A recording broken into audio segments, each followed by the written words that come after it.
Sa ngalan ng Ama at ng Anak at ng Espiritu Santo. Amen. Ang pagpapala ng ating Panginoong Heso Kristo, ang pag-ibig ng Diyos Ama, at ang pakikipagkaisa ng Espiritu Santo naway sumainyong lahat. At sumaiyo rin. Mga kapatid, aminin natin ang ating mga kasalanan upang tayo'y maging marapat kumanap sa banal na pagdiriwang. Inaamin ko sa makapangyarihang Diyos at sa inyo mga kapatid, na lubha akong nagkasala sa isip, sa salita at sa gawa, at sa aking pagkukulang. Kaya isinasamo ko sa mahal na Birheng Maria, sa lahat ng mga anghel at mga banal, at sa inyo mga kapatid, na ako'y panalangin sa Panginoong ating Diyos. Kaawaan tayo ng makapangyarihang Diyos. Patawarin tayo sa ating mga kasalanan at patnubayan tayo sa buhay na walang hanggan. Amen. Panginoon, kaawaan mo kami. Panginoon, kaawaan mo kami. Kristo, kaawaan mo kami. Kristo, kaawaan mo kami. Panginoon, kaawaan mo kami. Panginoon, kaawaan mo kami. Manalangin tayo. Ama naming makapangyarihan, lingid sa aming paningin ang mga inihanda mo para sa mga nagmamahal sa iyo. Padaluyin mo sa amin ang agos ng iyong pag-ibig upang sa pagmamahal namin sa iyo ng higit, makamtan namin ang iyong mga pangakong di malirip na hindi pa sumasagi sa isip namin o panaginip. Iniluluhog namin ito sa pamamagitan ni Jesucristo kasama ng Espiritu Santo, magpasawalang hanggan. Amen. Pagbasa mula sa aklat ng mga hukom. Noong mga araw na iyon, ang mga Israelita ay gumawa ng masama sa Panginoon. Naglingkod sila sa mga Baal. Tinalikdan nila ang Panginoon, ang Diyos ng kanilang mga ninuno, at siyang nag-alis sa kanila sa Ehipto.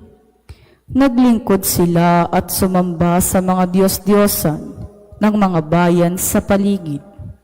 Kaya nagalit sa kanila ang Panginoon. Tinalikdan nga nila ang Panginoon at naglingkod sa mga Baal at kay Astarot. Dahil dito, nagalit ang Panginoon sa Israel. Kaya sila'y pinabayaan niyang malupig ng kaaway at samsam ng kari-arian. Tubuhi silang makikipagdigma. Ipinalulupig sila ng Panginoon tulad ng kanyang sumpa. Ano pat wala silang kapanatagan.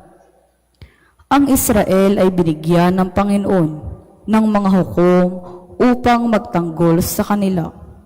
Ngunit hindi nila pinakinggan ang mga ito. Tinalikdan nila ang Panginoon at naglingkod sa mga Diyos-Diyosan. Lahat ng hukom na inilagay ng Panginoon ay tinulungan niya upang iligtas sila sa kanilang mga kaaway.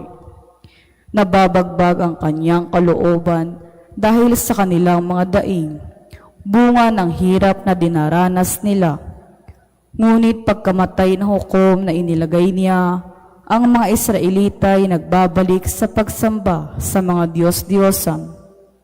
Higit pa sa kasamaan ng kanilang mga ninuno ang kanilang ginagawa. Hindi nila maiwan ang kanilang kasamaan. Ang salita ng Diyos. Salamat sa Diyos. Panginoong masintahin, ang bayan mo'y gunitain. Panginoong masintahin, ang bayan mo'y gunitain. Di nila nilipol yaong mga taong naroon sa Kanaan. Bagaman at ito'y inutos ng Diyos na dapat gampanan. Sa halip na sundin ang utos ng Diyos, bagkus nakisama, at maling gawain ng mga pagano ang sinunod nila. Panginoong masintahin, ang bayan mo'y gunitain. Ang Diyos-Diyosan ang sinamba nila at pinaglingkuran. Sa ginawang ito, sila ang nagkamit ng kaparusahan. Pati anak nilang babae at lalaki inihaing lubos. Sa Diyos-Diyosan, mga batang ito ay dinlang handog. Panginoong masintahin, ang bayan mo'y gunitain. Ang sarili nila yaong nadungisan sa iyong ginawa. Sa Panginoong Diyos, sila ay nagtaksil at pawang sumama. Itong Panginooy nagpuyos ang galit sa mga hinirang. Siya ay nagdamdam sa ginawa nilang pawang kataksilan. Panginoong masintahin, ang bayan mo'y gunitain. Hindi namin minsan, marami ng beses iniligtas sila. Naghimagsik pa rin, kaya naman sila'y lalong nagkasala. Gayunman, hindi rin siya tinitiis pag nananambitan. Dinirinig niya't sa taglay na hirap, kinahahabagan. Panginoong masintahin, ang bayan mo'y gunitain.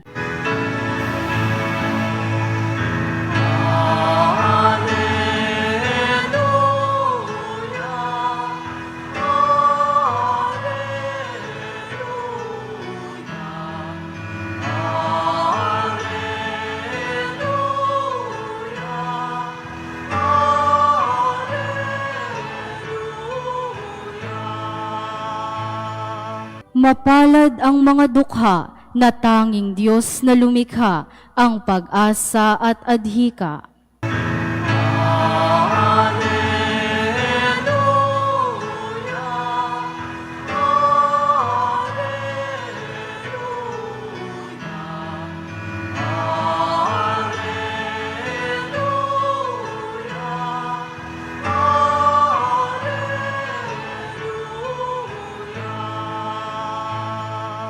Sumainyo ang Panginoon. At sumaiyo rin. Ang mabuting balita ng Panginoon ayon kay San Mateo. Papuri sa iyo, Panginoon. Noong panahong iyon, may isang lalaking lumapit kay Jesus at nagtanong, Guro, ano pong kabutihan ang kailangan kong gawin upang magkamit ng buhay na walang hanggan? Sumagot si Jesus, bakit mo ako tinatanong kung ano ang mabuti? Iisa lamang ang mabuti. Kung ibig mong magkamit ng buhay, sundin mo ang mga utos. Alin-alin po, tanong niya. Sumagot si Jesus, huwag kang papatay, huwag kang mangangalunya, huwag kang magnanakaw, huwag kang magsisinungaling sa pagsaksi. Igalang mo ang iyong ama at ina, ibigin mo ang iyong kapwa, gaya ng pag-ibig mo sa iyong sarili. Sinabi ng binata, tinutupad ko na pong lahat iyan. Ano pa po ang dapat kong gawin? Kung ibig mong maging ganap, humayo ka, ipagbili mo ang iyong ari-arian, at ipamahagi sa mga dukha ang pinagbilhan. Kapag ginawa mo iyan, magkakaroon ka ng kayamanan sa langit. Pagkatapos, bumalik ka at sumunod sa akin. Sagot ni Jesus. Pagkarinig nito, malungkot na umalis ang binata sapagkat siya'y napakayaman. Ang mabuting balita ng Panginoon. Pinupuri ka namin, Panginoong Hesukristo. Ngayon po ay Lunes ng ika-20 linggo sa karaniwang panahon. Mayroon pong isang tanong na ibinigay kay Jesus ng isang lalaking napakayaman. At ang tanong niya ay, ano pong kabutihan ang kailangan kong gawin upang magkamit ng buhay na walang hanggan?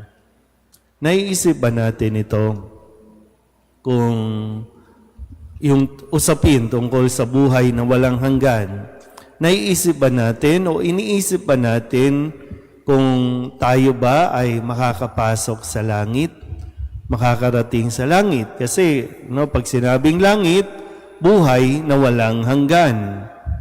Pag sinabi namang impyerno, buhay na walang hanggang paghihirap.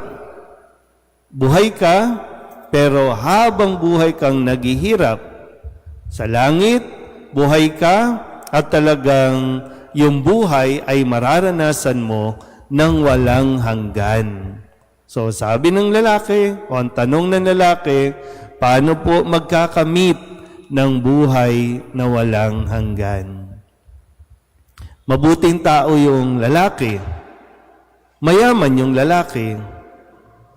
Mayaman na mayaman yung lalaki.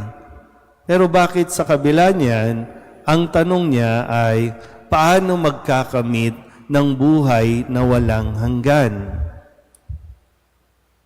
Kasi yung katotohanan, hindi natin masusuhulan o hindi natin mabibili ang langit. Kasi yung katotohanan din, ang lahat ng naipundar natin, lahat ng kayamanan natin, iiwan yan dito. Ang inaasahan lang, yung mga kayamanan na yan ay makatulong nawa sa atin na magkaroon ng buhay na walang hanggan. Sa tingin niyo po. Kasi baka yung, ano bang status mo ngayon? Ikaw ba'y mayaman na? O ikaw ay gusto pa ring yumaman?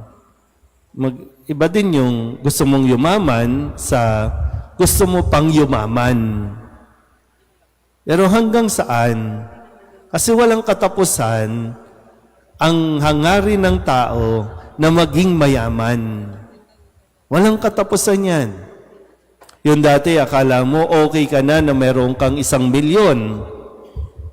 Pero nung nagkaroon ka ng 1 milyon, parang gusto mo 2 milyon. Gusto mo 10 milyon. Gusto mo bilyon na. Eh, hindi natatapos. Ano ba, kumpara natin, magkano ang pera mo ngayon? Gusto mo pa ng marami? Gusto mo pang dagdagan? Eh bakit yung mga may bilyon na? Ngayon gusto pa rin ng bilyon. Gustong madagdagan na madagdagan. So walang katapusan. Pero hindi natin sinasabing masama yun. Ang sinasabi lang, katulad ng payo ni Jesus doon sa lalaki, kung gusto mong magkamit ng buhay na walang hanggan, kung tutusin, hindi pa yun eh. Kasi ang sabi niya, kung gusto mong maging buhay, no? Magkamit ng buhay. Ang sabi ni Jesus eh, kung gusto mong magkamit ng buhay, sabi niya, ipagbili mo ang iyong ari-arian at ipamigay sa mga nangangailangan. So, paano to? Anong gagawin natin? Sister Sally, pamigay mo na daw. Di ba? Nahihirapan tayo. Pero hanggat hindi tayo nagle-let go, tandaan niyo po yan, ha? Darating ang araw na wala kang magagawa kundi bitawan ang mga yan. Yun nga lang, bibitawan mo ba ng maluwag sa loob o bibitawan mo lang ng ang bigat sa kalooban? Kaya pala, napapansin nyo minsan, pag dumudungaw kayo sa labi ng isang yumao, pag namatay, napapansin nyo ba? Kung maaliwalas ba? Ibig sabihin, maluwag sa kalooban na nilet go ang lahat ng mga iiwanan niya dito sa mundong ito. Pero kapag yung hirap na hirap siyang iwan, yung bang maghihingalo na lang, mamamatay na lang, o yung kayamanan yung lupa ko, yung kondo ko, yung pa rin yung iniisip, di ba? May ganon, no? Yung mamamatay na lang, ang iniisip pa, o yung lupa sa Cavite, o yung kayamanan, yung alahas sa bangko. Ang bigat, pag tinitinan mo, no? Kaya, sana po, no? May panahon, tandaan niyo po ha, may panahon na nag-a-accumulate tayo. Ibig sabihin, nag-iipon tayo, nagpupundar tayo. Kasi masarap sa pakiramdam din naman talaga. Nabubuhay tayo, nabubuhayan tayo pag nakikita natin yung mga pangarap natin o yung mga inambisyon natin na nakamit naman sa pagpupursige, sa pagtsatsaga, lalong-lalo na nakuha mo hindi sa pangungurap, hindi sa pagnanakaw, hindi sa diyang pinagsikapan mo. Masarap sa pakiramdam. Ha? Pero tandaan mo, pag dumating ang araw na hinihingi na sa'yo, i-let go mo yan, i-let go mo na yan. Para mas maging, sabi po, no, kung gusto mong maging ganap yung iyong nararamdaman, maging ganap ka, yung buhay mo, mas magkaroon ng sense, magkaroon ng meaning, diyan po susukatin kung gaano tayo ka-attach o magdi-detach tayo ng maluwag sa mga kayamanan dito sa mundong ito. O, tandaan niyo po ha, kaya nga, dapat alam mo rin naman kung hanggang kailan ka. Dapat tayo dapat alam na natin yun. Oops, okay na ako, tama na ito, i-enjoyin ko na lang ang buhay ko, i-enjoyin ko din yung pagtulong. So, mawawala din yan sa ayaw at sa gusto mo. O kaya, kung hindi man yan ang mawawala, ikaw ang mawawala sa mundong ito. O, hindi ito, kaya nga sabi ni Kristo, sige, alam mo yun, yung parang binibigyan pa siya ng pagkakataon, sige, gawin mo muna yan, saka ka sumunod sa akin. Pero sana po, hindi katulad ng lalaki, malungkot na umalis dahil napakayaman ng lalaki. Amen?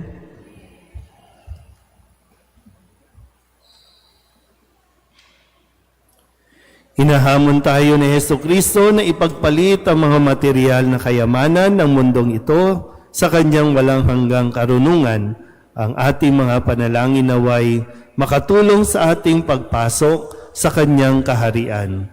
Ang ating pong itutugon, ikaw ang pamana sa amin, O Panginoon. Ikaw ang pamana sa amin, O Panginoon.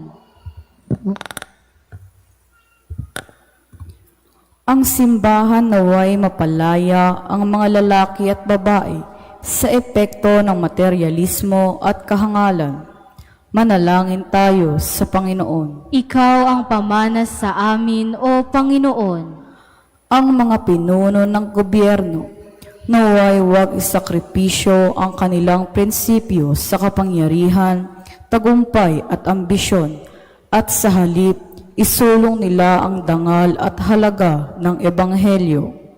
Manalangin tayo sa Panginoon. Ikaw ang pamana sa amin, O Panginoon. Ang mga magulang at mga guro naway hamunin ang mga kabataan na mamuhay sa mga bagay na tunay na makahulugan. Manalangin tayo sa Panginoon. Ikaw ang pamana sa amin, O Panginoon. Ang mga Kristiyanong labis ang ari-arian at likas na yaman, naway matutong magbahagi ng kanilang yaman at talento sa mga dukha at kapuspalad. Manalangin tayo sa Panginoon. Ikaw ang pamana sa amin, O Panginoon. Ang ating mahal na yumao, naway mapuno ng yaman ng kaharian ng Diyos.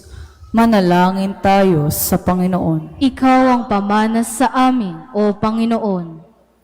Idulog din natin sa Panginoon ang ating mga personal na kahilingan, mga panalangin para sa ating mga pamilya, kasama din ang mga kahilingan ng mga nanonood sa online.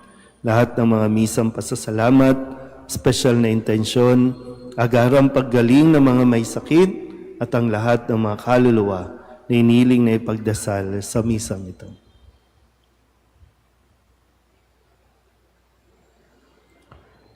Ang lahat ng ito iniling namin sa ngalan ni Kristo, ang aming Panginoon. Amen.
Manalangin kayo mga kapatid upang paghahain natin ay kalugdan ng Diyos amang makapangyarihan. Tanggapin nawa ng Panginoon itong paghahain sa iyong mga kamay, sa kapurihan niya at karangalan, sa ating kapakinabangan at sa buong sambayanan niyang banal. Ama naming lumikha, tanggapin mo ang mga alay upang maganap ang pagpapalitan ng iyong kaloob at ng aming handog sa aming paghahain sa iyo na ring ibinigay, para kami maging marapat na iyong paunlakan sa pamamagitan ni Jesucristo kasama ng Espiritu Santo magpasawalang hanggan. Amen. Sumainyo ang Panginoon. At sumaiyo rin. Itaas sa Diyos ang inyong puso at diwa. Itinaas na namin sa Panginoon. Pasalamatan natin ang Panginoong ating Diyos. Marapat na siya ay pasalamatan. Ama naming makapangyarihan, tunay ngang marapat na ikaw ay aming pasalamatan sa iyong paglingap at kagandahang loob. Ang tao'y nilikha mo at pinangangasiwa sa sansinukob. Sa hangad mong siya'y iwastong lubos, siya'y pinagdusa mo sa kanyang pagtalikod. Sa iyong paggiliw, iyong ipinahintulot na makabalik siya sa pamamagitan ni Kristo Jesus. Kaya kaysa ng mga anghel na nagsisiawin ng papuri sa iyo, nang walang humpay sa kalangitan, kami nagbubunyi sa iyong kadakilaan.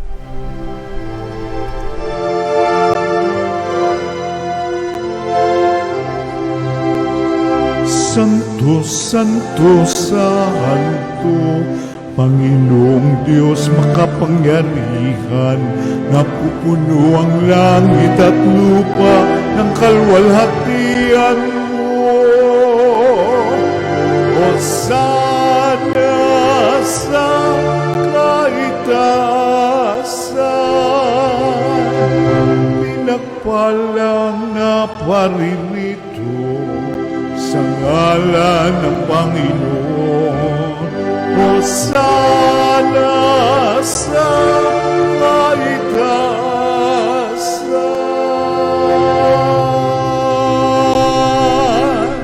Ama naming banal, ikaw ang bukal ng tanang kabanalan.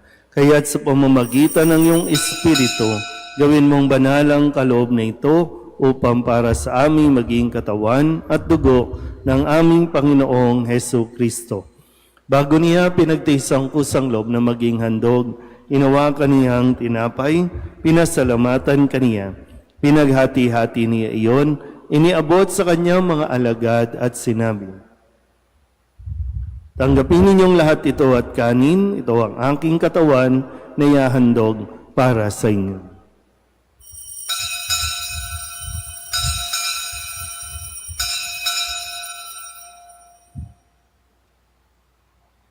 Gayun din naman nang matapos ang hapunan, inawakan niya ang kalis, muli kaniyang pinasalamatan. Iniabot niya ang kalis sa kanyang mga alagad at sinabi, "Tanggapin ninyong lahat ito at inumin. Ito ang kalis ng aking dugo, ng bago at walang hanggan tipan. Ang aking dugo na ibubuhos para sa inyo at para sa lahat sa ikapagpapatawad ng mga kasalanan. Gawin ninyo ito sa pag-alaala sa akin."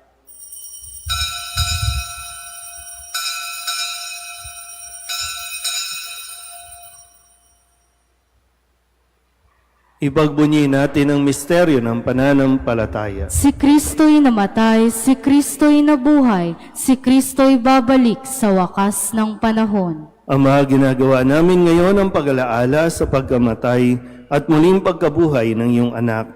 Kaya tiniaalay namin sa iyo ang tinapay na nagbibigay buhay at ang kalis na nagkakaloob ng kaligtasan. Kami nagpapasalamat dahil kami iyong minarapat na tumayo sa harap mo para maglingkod sa iyo. Isinasamo namin kami magsasalo-salo sa katawan at dugo ni Kristo ay mabuklod sa pagkakaisa sa pamamagitan ng Espiritu Santo. Ama, lingapin mo ang iyong simbahang laganap sa buong daigdig. Puspusin mo kami sa pag-ibig kaysa ni Leon na aming Papa at ni Jose na aming Obispo at ng Tanang Kaparian. Alalahanin mo sina Angelito at Aurora na tinawag mo mula sa daigdig na ito. Nung sila'y binyagan, sila'y nakaisa ni Kristo sa pagkamatay. Ngayong sila'y pumanaw, naway makaisa sila ni Kristo sa pagkabuhay. Alalahanin mo rin ang mga kapatid naming nahimlay na may pag-asang sila'y muling mabubuhay, gayon din ang lahat ng mga pumanaw. Kawaan mo sila at patuloyin sa iyong kaliwanagan. Kawaan mo at pagindapating kaming lahat na makasalo sa iyong buhay na walang wakas. Kaysa ng mahal na Birhen Maria na Ina ng Diyos, ng kabiyak ng puso niyang si San Jose, kaysa ng mga apostol at ng lahat ng mga banal na namuhay dito sa daigdig ng kalugod-lugod sa iyo, may pagdiwag nawa namin ang pagpupuri sa ikararangal mo sa pamamagitan ng iyong anak na aming Panginoong Heso Kristo. Sa pamamagitan ni Kristo, kasama niya at sa Kanya, ang lahat ng parangal at papuri ay sa iyo, Diyos Amang makapangyarihan, kasama ng Espiritu Santo, magpasawalang hanggan.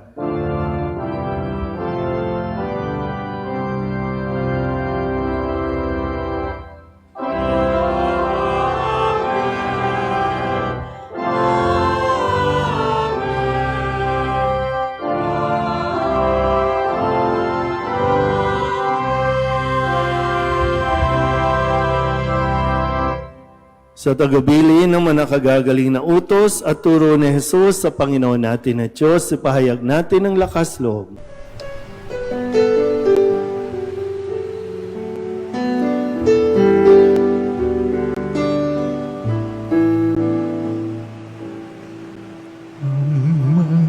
namin sumasalang ka, sambahin ang ngalan mo, mapasamin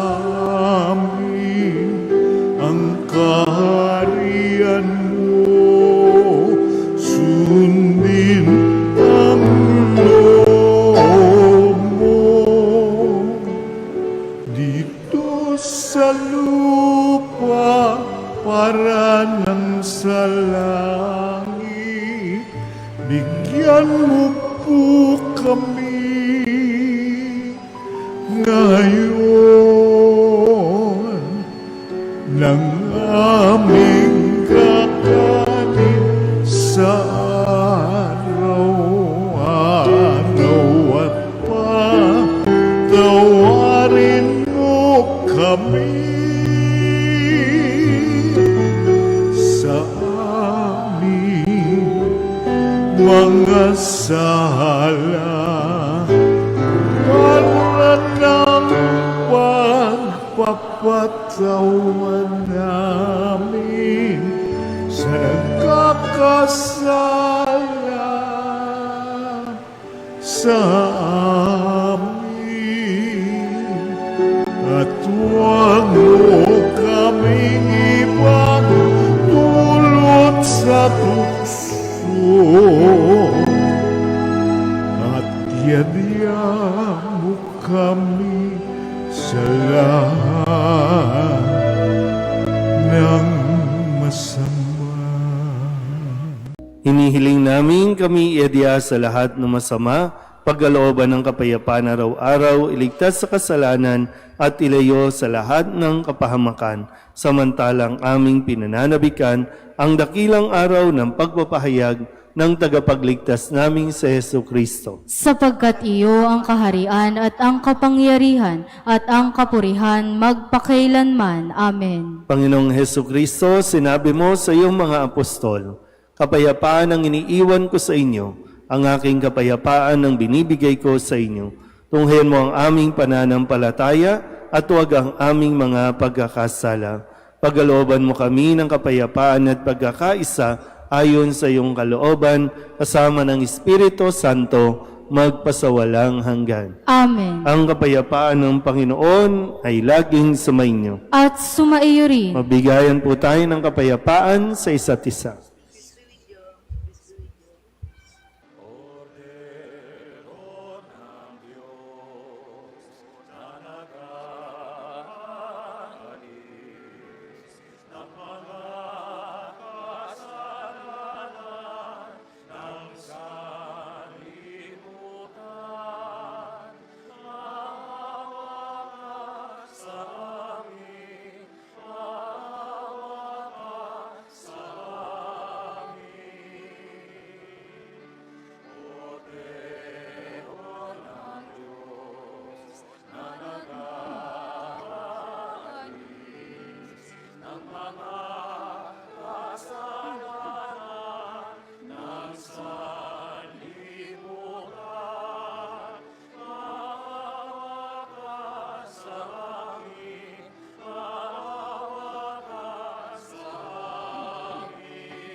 Ito ang kordero ng Diyos.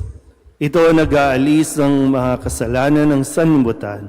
Mapalad ang mga inaanyayahan sa kanyang piging. Panginoon, hindi ako karapat-dapat na magpatuloy sa iyo, ngunit sa isang salita mo lamang ay gagaling na ako.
Manalangin tayo.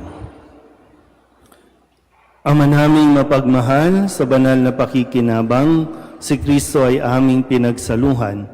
Hinihiling namin kami maging katulad niya sa langit, pakundangan sa kanyang pagiging aming kaparis, bilang tagapamagitan kasama ng Espiritu Santo magpasawalang hanggan. Amen. Sumainyo ang Panginoon. At sumaiyo rin. At pagpalain kayo ng makapangyarihang Diyos, Ama at Anak at Espiritu Santo. Amen. Tapos ang banal na misa, humayo tayo sa kapayapaan ni Kristo. Salamat sa Diyos. Maganda. Nuestro Padre Jesus Nazareno, sinasamba ka namin, pinipintungo ka namin, aral mo ang aming buhay at kaligtasan. Nuestro Padre Jesus Nazareno, iligtas mo kami sa kasalanan. Ang krus mong kinamatayan ay sagisag ng aming kaligtasan. Nuestro Padre Jesus Nazareno, dinarangal ka na amin. Nuestro Padre Jesus Nazareno, nilulwalhati ka namin. Nuestro Padre Jesus Nazareno, dinarangal ka na amin. Nuestro Padre Jesus Nazareno, nilulwalhati ka namin.